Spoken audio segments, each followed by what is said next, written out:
My name's Gary and I teach 3D design at NewVIc, which is a college based in East London.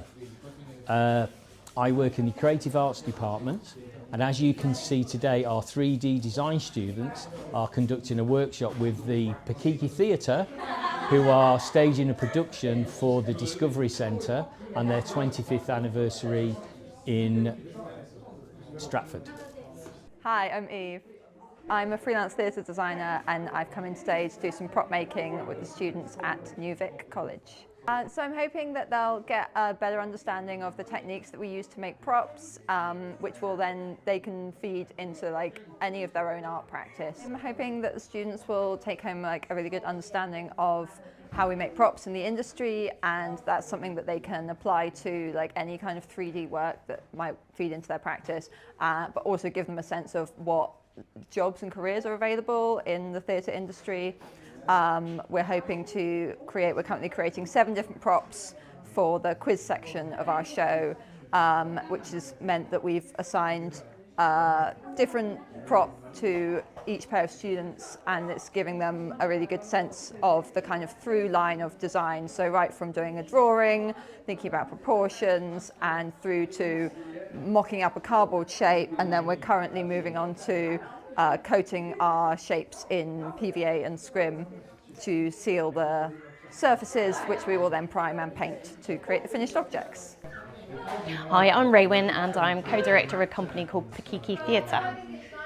The theatre industry is an exciting industry to be in. I have been in theatre for goodness, more years than I can tell now, 20 plus years.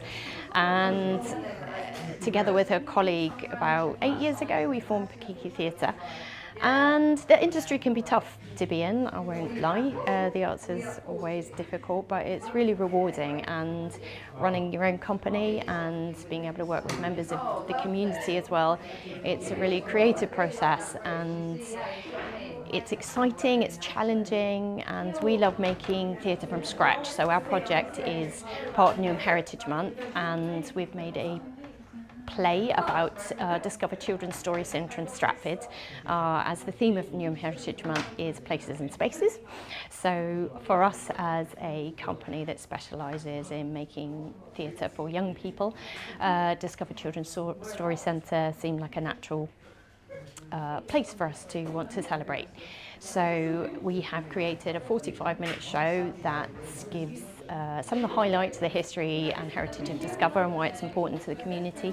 And then the children are going to go and play in Discover and then come back and do a workshop where they think about if they were going to create their own play space in Newham, what would it look like? And they design that, or begin to design it, and go back to school and hopefully finish it off. I think a lot of today has been for me about thinking, wow, if I'd had someone come in to my college and show me this kind of thing, I would have, been so inspired. And I knew at this age that this was where I wanted to work. And so I'm just really happy to be able to go and kind of share what I love so much about what I do with a bunch of new artists and creatives.